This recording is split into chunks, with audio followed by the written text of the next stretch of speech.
I couldn't sleep that night. The birth certificate sat on my nightstand like it was watching me. Every time I looked at it, it said the same thing. Travis Mitchell, father.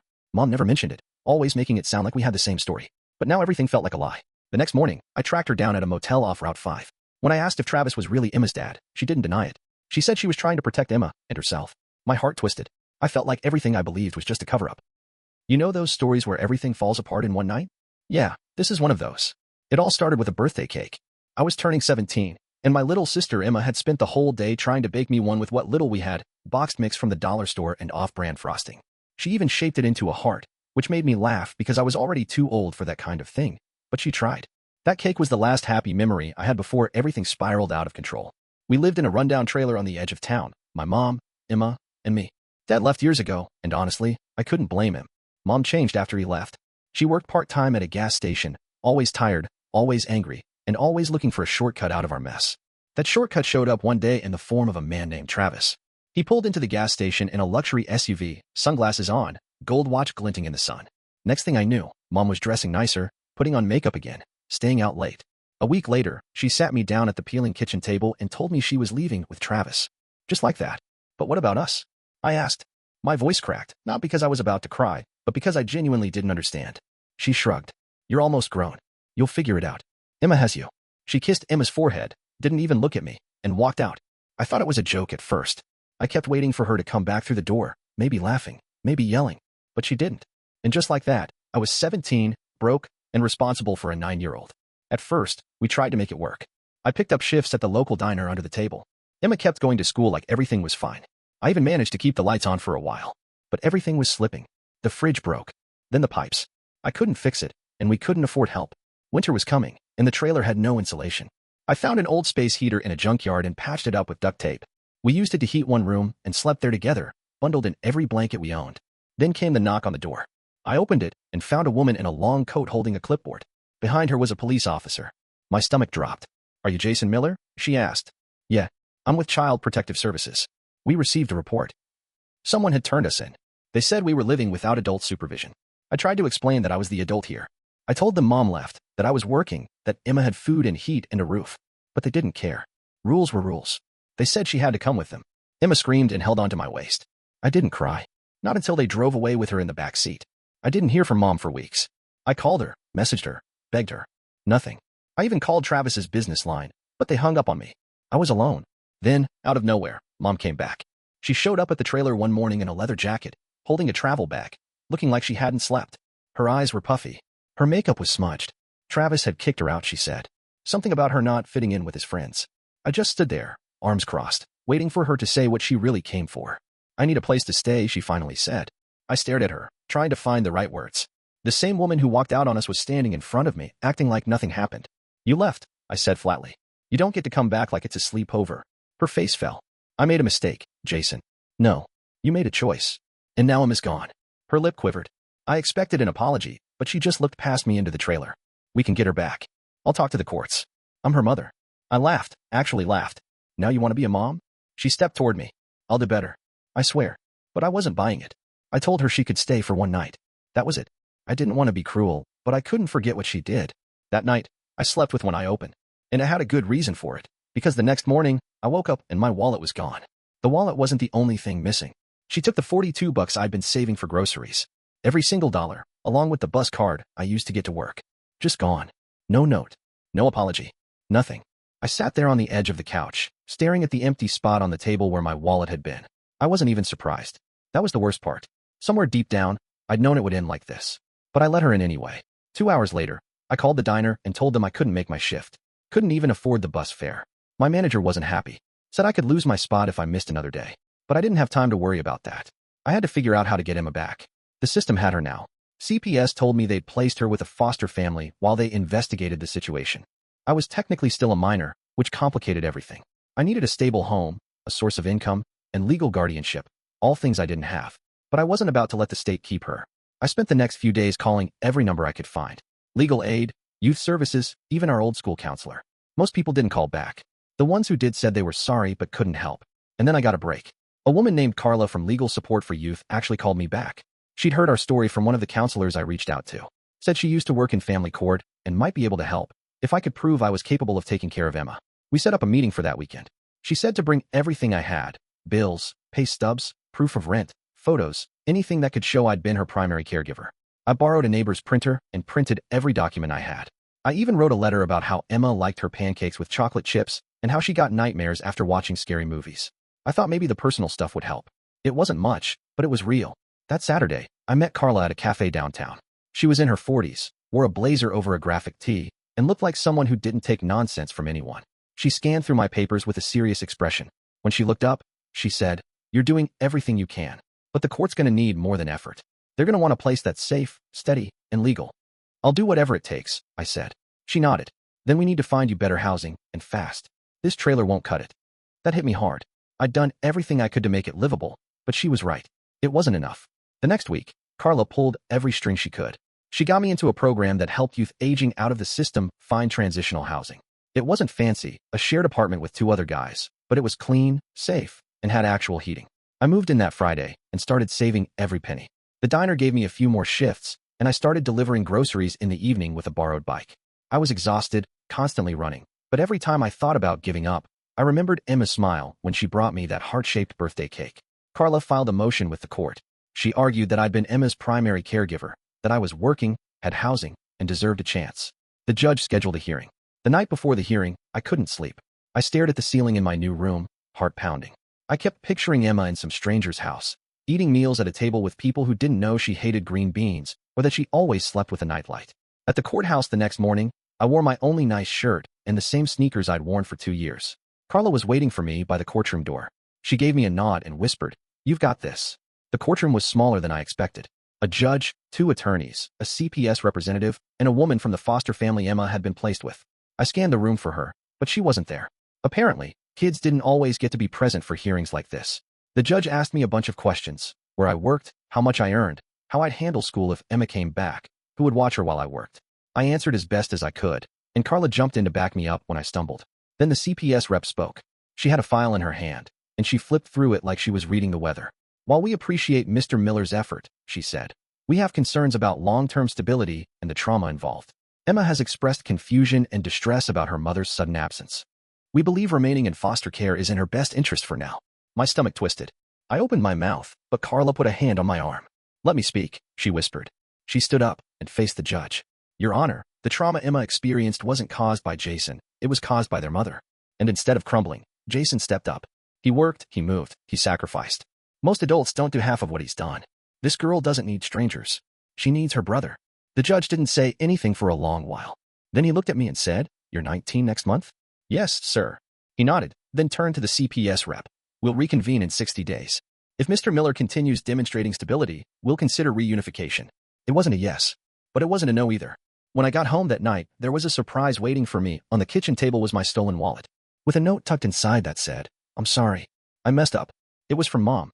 The note sat in my hand for a long time. "I'm sorry. I messed up." No explanation. No return address. Just my wallet with the money gone and a note that felt a few years too late. I didn't know what to feel. I'd spent so much time being angry at her, so much energy trying to survive, that I didn't know how to process her sudden reappearance, or the fact that she'd broken in just to leave me a note. I almost threw it away. Almost. But some dumb part of me folded it up and slid it into my dresser drawer next to Emma's drawings and my only family photo, the 3 of us before everything cracked. 60 days. That was the judge's deadline. I had to hold it together for 60 more days. That meant no mistakes, no missed shifts, no late rent. I counted every penny and slept 4 hours a night. I was tired, but I was locked in. I had one job: bring Emma home. 3 weeks into the countdown, I got a call from the diner manager while I was restocking napkin holders. "Jason, you've got a visitor," he said. "She says she's your aunt?" I didn't have an aunt. At least, not one I'd ever met. I walked to the front of the diner, wiping my hands on my apron, and there she was. A woman in her 50s with curly blonde hair, wearing a navy coat and holding a leather purse like it was glued to her. Her eyes scanned me up and down with a kind of cautious curiosity. "You're Jason," she said. It wasn't a question. I nodded slowly. "And you are?" "I'm your mom's sister, Patty." That stunned me. Mom never talked about having a sister. Never mentioned family at all, actually. It was always just us. She must have seen the doubt on my face because she pulled out a photo from her purse. It was an old one, 2 teenage girls on a beach, arms around each other, grinning at the camera. One of them was definitely my mom. The other had to be her. "She told me not to contact you," Patty said, sliding into a booth. Said she didn't want to drag me into her problems. But I found out what happened, and I couldn't stay away. I sat across from her, still processing. "I heard Emma got taken," she continued. and that you're trying to get her back. I want to help. It felt too good to be true. But something in her voice, firm, steady, kind, made me think she was serious. Why now? I asked. She looked down at her hands for a moment. Because I should have helped your mom a long time ago. And because you're still a kid trying to fix everything alone. That's not right. We talked for over an hour. She told me about growing up with my mom, how they were close once but drifted apart after she married Dad. Said she tried reaching out years ago, but Mom shut her out. I didn't even know if you existed until recently, she admitted. But now that I do, I want to be in your life. Both of yours. I didn't trust easily anymore. But Patty gave me her number, her address, and even offered to go to the next hearing with me. She said she could give a statement to the court about family support. After she left, I sat there in the booth thinking about how strange life was. 1 minute you're alone, barely holding on, and the next, someone walks in claiming to be family. I brought it up with Carla the next day. She was cautious but intrigued. If she's willing to testify, that could make a difference. The court likes to see a support network. So I called Patty. She agreed to meet with Carla and even showed up with paperwork proving she had a stable job and owned her home. Carla nodded as she flipped through it all. This might actually work, she said. And just when I thought maybe things were turning around, I got a letter. It came in a plain white envelope with my name typed on the front. No return address. Inside was a single sheet of paper and a photocopy of a birth certificate. Emma's birth certificate. But under the section for father, it didn't list my dad's name. It listed Travis's. I felt like the floor dropped out from under me. Travis? The rich guy who dumped Mom and threw her out? He was Emma's dad? I read the certificate 3 times, thinking maybe it was a mistake. But the dates lined up. The handwriting on the photocopy wasn't mine. And the name matched. I called Patty, my voice shaking. She was quiet for a long time before she said, I had a feeling. Your mom dated him before she met your dad. It ended badly, but maybe it didn't end as much as she claimed. I hung up and sat on the floor for hours. Because if Travis was Emma's biological father, that meant he had rights. And if he found out she existed, he could take her. I couldn't sleep that night. The birth certificate sat on my nightstand like it was watching me. I kept glancing over at it, hoping it would somehow change. But every time, it said the same thing. Travis Mitchell, father. It didn't make sense. Mom had never mentioned it. Not once. She always talked about Dad like he was Emma's too. She made it sound like we had the same story. Same parents. Same mess of a life. But now everything felt like a lie. The next morning, I didn't go to work. I called in sick and caught a bus across town using change I scraped from my dresser drawer. There was only one person who could answer my questions. I found Mom staying in a motel off Route 5. Cheap sign, flickering neon, the kind of place you only check into when there's nowhere else to go. She opened the door wearing an oversized hoodie and holding a cup of coffee like it was the only thing keeping her upright. Jason, she asked, confused. What are you doing here?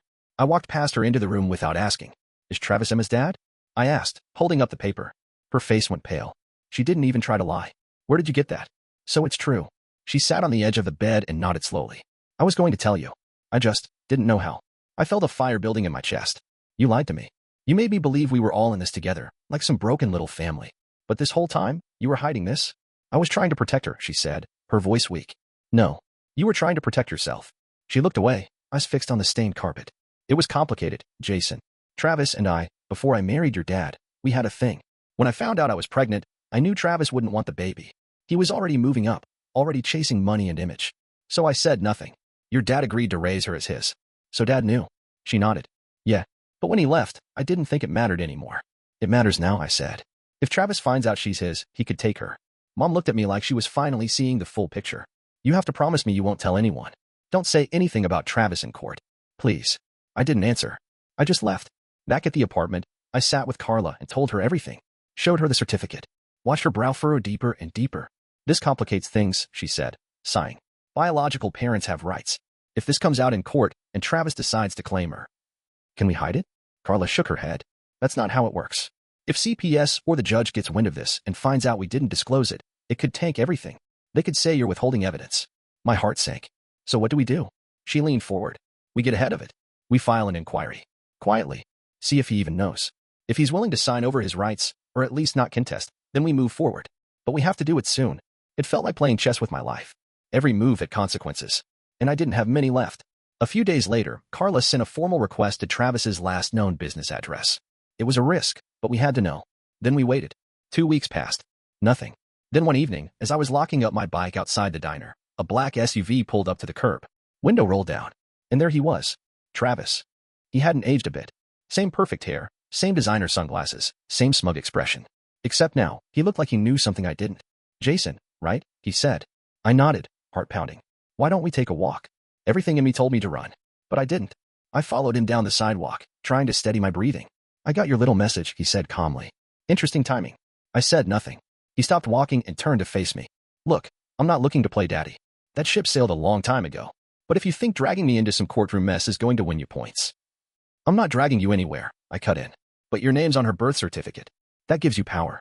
The kind I don't have. He stared at me for a long moment, then pulled off his sunglasses. Here's the deal, kid. I don't want the girl. I never did. But if my name's attached to this, and it ends up public, it could cause problems for me. Big ones. I could feel where this was going. So, I'll make it simple, he said. You drop this. Make the birth certificate disappear. In return, I'll give you enough money to get you and the girl on your feet. You walk away, she stays quiet, and we never speak again. He reached into his coat and handed me a check. $25,000. I stared at it like it was a bomb. 25 grand could change everything. Rent, food, school, a real shot at stability. But at what cost? I stood there on the sidewalk with that check in my hand, heart racing. $25,000. For most people, that's a down payment. A new car. College tuition. For me, it was food, rent, heat, clothes, and finally being able to say yes when Emma asked for something. But the more I stared at it, the more it felt like a trap. You're really okay with pretending she doesn't exist? I asked, my voice low. Travis looked at me like I just asked him if the sky was blue. She's not my problem. Never was. I felt something twist in my gut. Anger, sadness, maybe both. Keep the check, I said, shoving it back at him. We're not for sale. He chuckled, like I was some scrappy kid in a movie. Suit yourself, he said, sliding it back into his pocket. But don't say I didn't offer. And if this ends up in court, you better hope the judge likes underdogs. He got back in his SUV and drove off like it was just another Tuesday. I stood there for a while after he was gone, trying to calm my breathing. Then I biked home, like shaking the whole way. Carla was already waiting for me at the apartment. She could tell something was up the second I walked in. You saw him, didn't you? She asked. I nodded. Told her everything, his offer, the check, and what he said about not wanting to be involved. She leaned back, silent for a moment. Then she said something I didn't expect. Good. Now we can use that. I blinked. Use it how? If we can get him to sign a formal waiver of parental rights, it'll remove him from the equation entirely.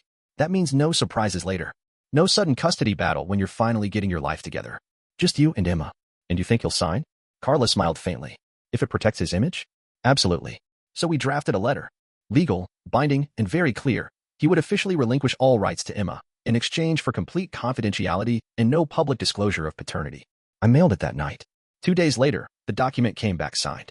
I stared at the signature, neat, bold, sharp. Travis Mitchell. The man who had everything but didn't want the one person who could have made him human. Carla filed the paperwork immediately. We added it to the growing stack of documents for the court. With one hurdle cleared, we pushed ahead. The 60-day review was now just 2 weeks away.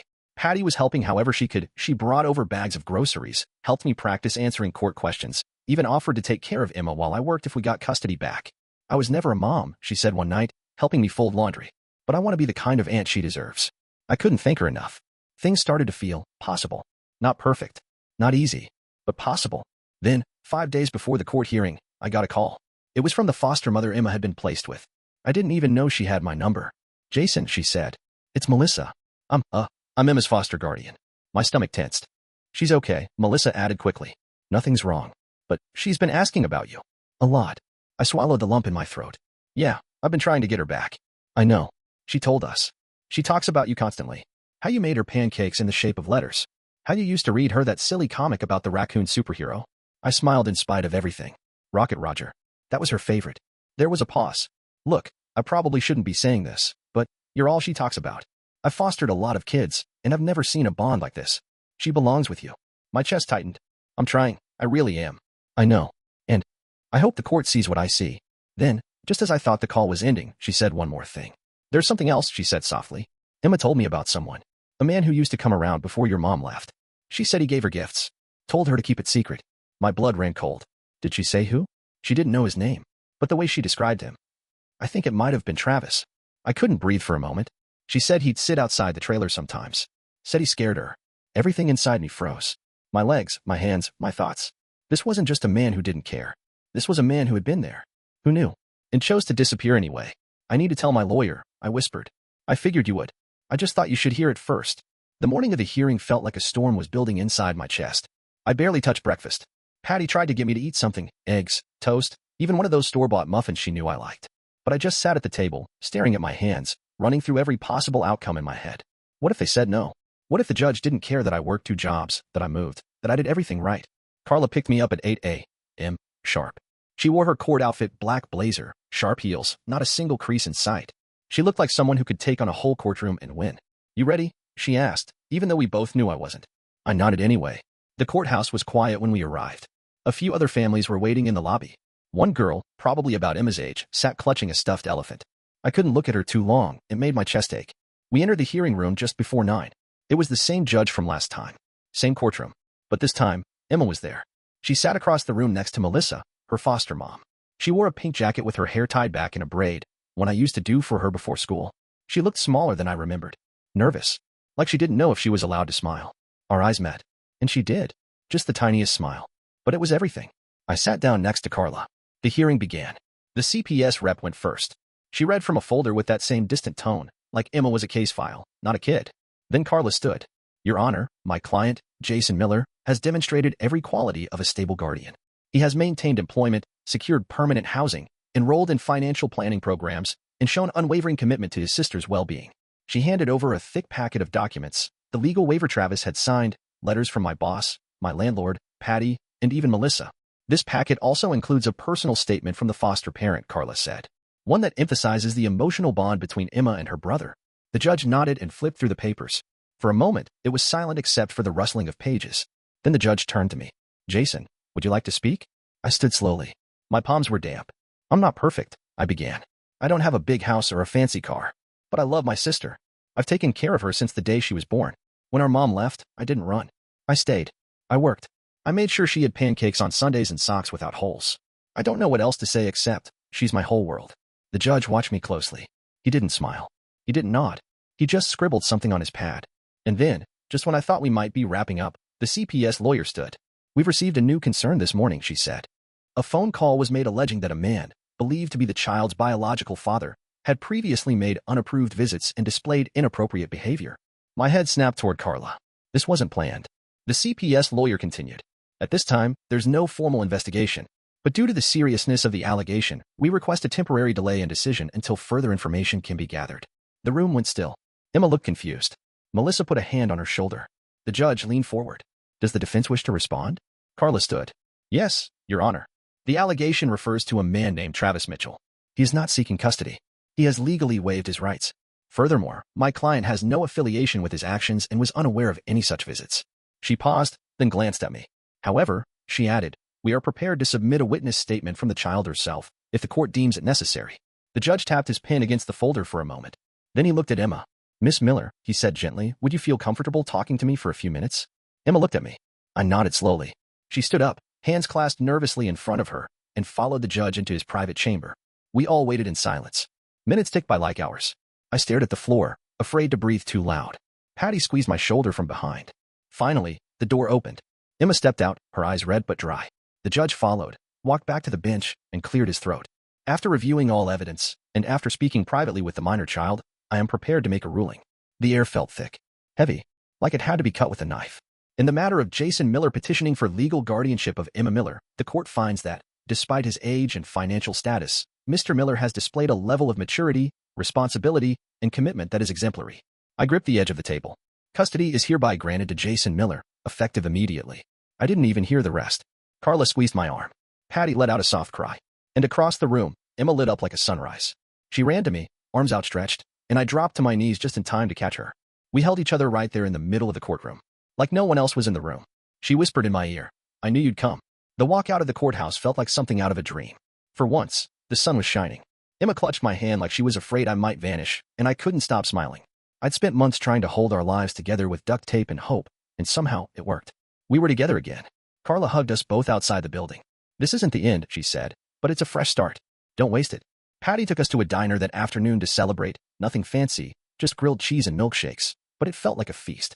Emma talked a mile a minute, telling Patty all about school, her foster dog, and how she planned to decorate her new room with glow-in-the-dark stars.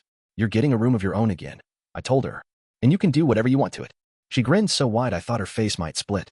Later that night, back at the apartment, I helped her unpack the small suitcase CPS had packed for her. Most of it was second-hand clothes and a few coloring books. But tucked into the side pocket was a folded piece of paper. She handed it to me without a word. "This came in my backpack. I think it's from Mom." I opened it slowly. "Jason, I don't deserve forgiveness, I know that. But I never stopped loving you too. I've been going to meetings. I'm trying to get clean. I just didn't want to drag you down with me anymore. Tell Emma I'm sorry for everything. If you ever want to talk, I'm staying at the Maple Recovery Center. Mom. I stared at the letter for a long time. No money, no lies, just a few honest words on cheap paper. I didn't know how to feel. I wanted to believe her, but she burned every bridge twice. Still, maybe recovery was real this time. Maybe. I folded the note and put it in the same drawer where I kept her first one. Life started to settle after that. Emma started school again, and I adjusted to being a full-time guardian. The apartment was tight, but cozy. She helped cook dinner, and I learned to braid her hair better than ever. Patty came by every weekend with groceries and hugs. Carla called now and then to check in, always reminding me, you've still got growing to do, but you're doing good. For the first time in a long time, things felt normal. Until the day I came home and found a man sitting on the stairs outside our building. He stood as soon as he saw me.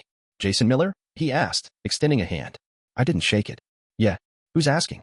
My name's Detective Ramsey. Mind if we talk for a minute? The badge was real. The suit was plain. And the tone was serious. Is something wrong? I'm investigating some complaints related to Travis Mitchell. The name hit like a hammer. Ramsey glanced toward the apartment. Is your sister home? She's at Patty's. I lied. Why? We received multiple anonymous reports that he was seen outside your trailer home on more than one occasion. We're trying to determine the nature of those visits. And if anything happened we should know about. I felt a chill go down my spine. He's not in her life, I said quickly. He signed away his rights. He wants nothing to do with her. Ramsey didn't look convinced. Did he ever try to contact her directly? Speak to her alone? I hesitated. That call from Melissa echoed in my head. She said he scared her once. Sat outside the trailer. Gave her things. Told her not to tell. The detective's jaw clenched. That matches what we've heard. Listen, if Emma remembers anything specific, anything at all, you need to tell us. He's under investigation for similar behavior with another family. I felt my stomach twist. You think he? Ramsey raised a hand. We don't jump to conclusions, but we follow leads. And your sister could be one. He handed me a card and walked away. I stood there on the sidewalk, stunned. I thought we were done with him. I thought signing that paper meant we'd never hear his name again. But trouble doesn't disappear just because you close your eyes. That night, I couldn't sleep. Again. Every time I closed my eyes, I saw Travis sitting in his SUV, smiling like none of this mattered. Like people were just pieces on a board he could move around. I kept the detective's card on the table, next to my phone. Just staring at it made me anxious. The next morning, Emma came home from Patty's and immediately noticed something was off. Why are you pacing? She asked, dropping her backpack by the couch. I paused. Just thinking about stuff. She frowned. Is it about the man in the car? I froze. She'd never talked about it directly before. Not like this. What do you remember about him? I asked gently, kneeling down so we were eye level. She chewed on her sleeve for a second. He came to the trailer sometimes. Mostly when Mom wasn't home. He said he knew her and that he brought me presents. What kind of presents? Candy. Hair clips. One time he gave me a stuffed turtle. She blinked. I still have it. My heart dropped. Did he ever come inside? She shook her head. He asked if he could, but I said no. He said not to tell Mom. I took a deep breath. Did he ever touch you? Or try anything weird? She looked confused, then shook her head again. No. He just stared a lot. And once, he asked if I liked secrets. I said no, and he laughed. That laugh. I could imagine it. Cold. Dismissive. The same one he gave me when I turned down his check. I called Detective Ramsey right after Emma went to bed. She remembers more now, I told him. But nothing physical. Just him showing up, giving her things, asking her to keep quiet. Ramsey sighed. That lines up with other reports we've been gathering. It's a pattern. Grooming behavior. Subtle, but calculated. My stomach turned. What happens now? We've got enough to bring him in for questioning, Ramsey said. But the guy's slippery. Money, lawyers, reputation, he knows how to bury things. And if he walks? I asked. There was a pause. Then we do it the hard way. We keep building the case. The next few days were tense. I told Patty everything. She immediately offered to sit with Emma while I worked, just in case. She's safe with me, Patty promised. That man comes near her. He won't like what happens next. Meanwhile, Carla filed a restraining order, just in case. Even though Travis had signed away his rights, the court agreed to put it in place pending the investigation. It wasn't much, but it was something. Then, just when things started to settle, Emma found a letter in her school backpack. There was no envelope. Just a folded page tucked between her notebooks. She handed it to me after dinner with wide eyes. I didn't put this there, she said. The paper was short. Just one sentence. You don't get to erase the past just because it's inconvenient. No name. No signature. But I didn't need one. I called Ramsey again.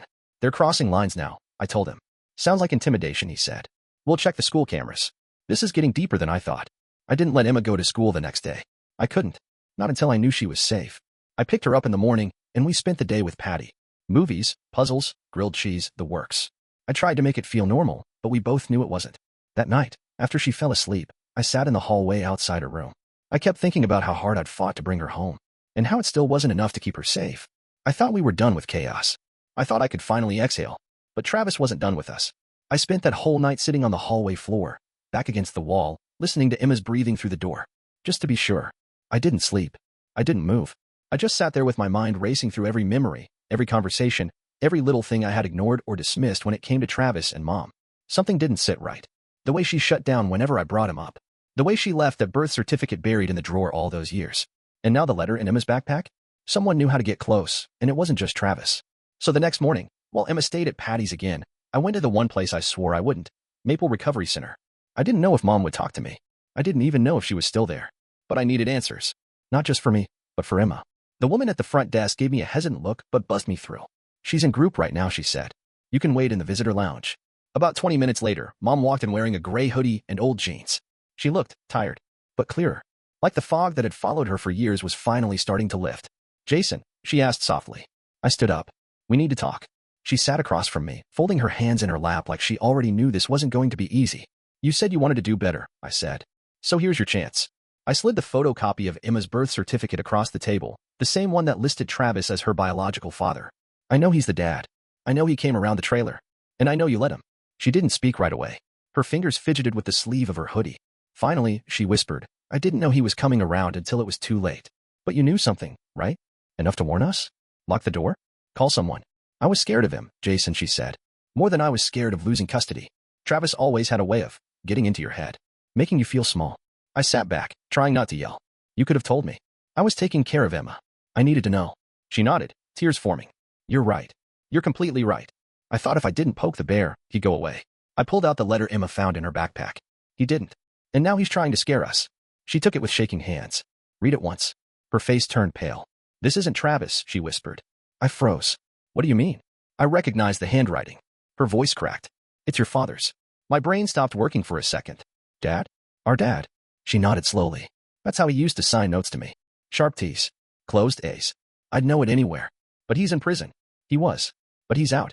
Early release. I saw his name on one of the group boards. He's staying in town. My mouth went dry. And you were going to tell us when? I didn't know how. After everything he did, how he treated you, how he treated me, I didn't even want to believe it. Suddenly everything clicked. The person sneaking into Emma's school. The one who knew how to get into our trailer. The feeling that someone was always watching, just outside our reach. It wasn't just Travis. It was Dad. I stood up so fast the chair scraped the floor. If he comes near her again, I swear her. Jason. Mom's voice stopped me. You need to tell the police. Now, don't try to handle this on your own. For once, I didn't argue. I called Detective Ramsey from the center parking lot. Told him everything. About the note. About Dad being back in town. About how he had access, opportunity, and a long, violent history. Ramsey took it seriously. That afternoon, he showed up at our apartment with a squad car and a protective services officer. He sat Emma down gently. Asked if she'd seen anyone lately besides the man in the car. Emma looked confused. There was a man at school once. He smiled at me through the fence. I thought he looked like someone from our photo book. What photo book? Ramsey asked. She pointed to the old family album Patty had helped her unpack. There, in one of the back pages, was a faded picture from when I was about 10. Emma was just a toddler, sitting on Dad's lap. Same smile, same eyes, same darkness behind them. The protective services officer arrived just as I was helping Emma brush her hair. I'm going to take you somewhere safe for a little while, she explained softly to Emma, who clutched my hand tightly. I didn't argue. I knew it was for her safety, but every second felt like the walls were closing in. Carla met us at the agency. Her face was serious, but there was a glimmer of hope. We're going to keep her protected, Carla said. But we need to start looking for your dad immediately. I nodded, feeling the weight of the responsibility settle deeper in my chest. The search began. Ramsey's team pulled surveillance footage, checked records, and spoke with neighbors. One lead after another turned cold until finally, a witness came forward, a man who'd seen Dad hanging around a nearby warehouse. That's where we found him. Older, haggard, his eyes still sharp, but there was a tiredness to them I'd never noticed before. He didn't resist when they arrested him. In the interrogation room, he looked at me, and I saw no remorse. Only bitterness. You think you're a hero? He sneered. You're just a kid playing at being a man. I didn't respond. Detective Ramsey pushed for answers. Why come back? After all these years? He spat. Because I still own this town. I never left. But Ramsey wasn't buying it. We have reports of threats, of intimidation. We're charging you with harassment and endangering a minor. Dad's lips curled into a smirk. Good luck proving anything. Meanwhile, Emma stayed in protective custody, away from the nightmares of her past. Patty and I took turns visiting her every day, telling stories, reading books, planning the future we hoped to give her. The legal fight wasn't over. Dad's arrest was just the beginning. But for the first time, I felt like we were winning. Like maybe, just maybe, there was light at the end of this long, dark tunnel. Months passed. The chaos settled into a quieter kind of fight.